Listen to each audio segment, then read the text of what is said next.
it's shaped like a surfboard. It's 12 feet long, 26 inches wide, and about 5 inches deep. Can you tell me, Hoyle, exactly what windsurfing is? Windsurfing is basically sailing in a small boat and hiking out to the extent you're totally balancing the force in the sail. Hiking meaning that you, well, I notice that you're always standing. Is that gives you more of a hiking? Right, exactly. You have to stand to hike. You have to lean out in a standing position further and further toward the wind as the wind blows. And we'll continue to watch Hoyle Schweitzer as he works his way down the Marina Channel into some higher wind conditions. And as he starts to pick up on some of those stronger gusts, he finds he can hike out to even a further extent, leading his full body weight into the wind pushing against the sail. And as he approaches the end of his run, he begins to go into a turn, turning his windsurfer around much in the same way you would turn a surfboard around, relocating the sail, and hiking out in the other direction, where we'll leave Hoyle Schweitzer in a rather precarious position in a full hike-out body dip in the marina. And we'll go on to watch another one of Hoyle's windsurfing crew, a windsurfer named Mike Ross. And we have here today what you call a high wind condition. Just how high is the wind?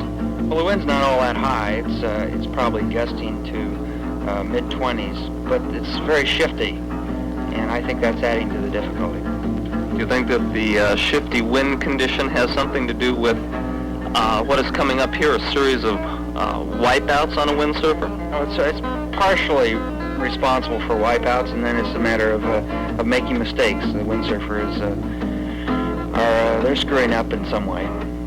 Screwing up in some way. Here's a couple of shots of yourself screwing up, including one shot where you're hiked out so far that you seem to let go and hit the water. What happened here in your own case? Well, it's a form of screw up and also a form of relaxation and christening. It's a lot of fun to get in the water. All right, then, with those parting words, we will leave you having a lot of fun in the water.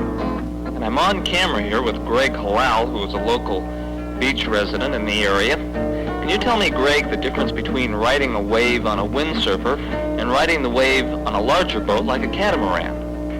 Due that you're very close to the water, you get a greater sensation of speed.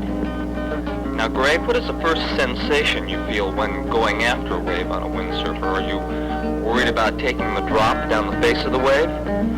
Well, no, it's not very difficult to take the drop. The greatest sensation is floating and planing down the wave. When you get on the wave, you're going at your fastest speed. Is it like having a mountain that moves behind you where you're constantly going downhill? Only if the wind will maintain and keep up. And we're watching in position Greg Halal going after the next wave and picking up on a small swell with the wave behind him and his sail full of wind, the way that he said it should be, riding in towards the beach, where he turns back around and heads out in the other direction, using the next wave outside as sort of a ski jump or a small mountain to jump up and out and over on his way back out to find the next wave. I'm watching some more fast action moving with Hoyle Schweitzer and Greg Halal. Leaving Hoyle once again in that difficult position, heading out towards a short impromptu wipeout, leaving him with several seconds to talk over the latest events with the rest of the windsurfing crew, and letting Greg Halal work his way back out from inside to see what all the excitement is out at Malibu. It might also be interesting to note that Greg is an excellent guitarist and is providing the background music behind the windsurfing.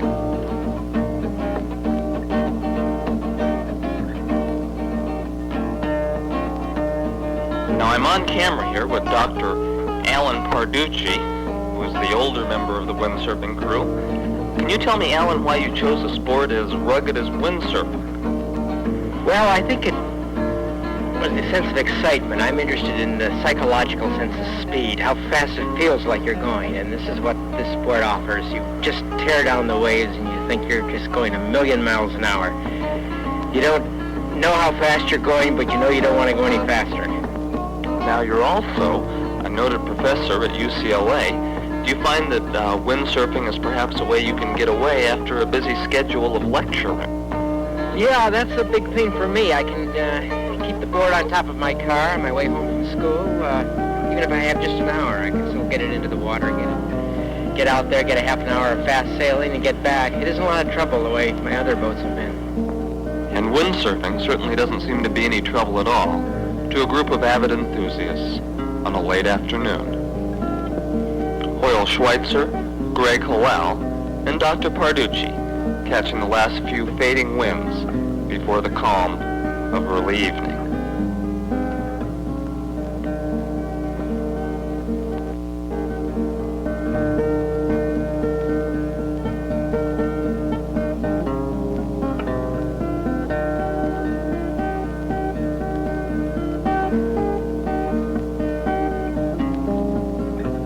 Once again, back on camera with Hoyle Schweitzer.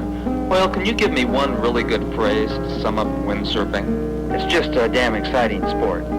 Okay, I guess that will capsulize it. And I want to thank Hoyle and his crew of windsurfers once again for an outstanding look at a unique and exciting sport, windsurfing.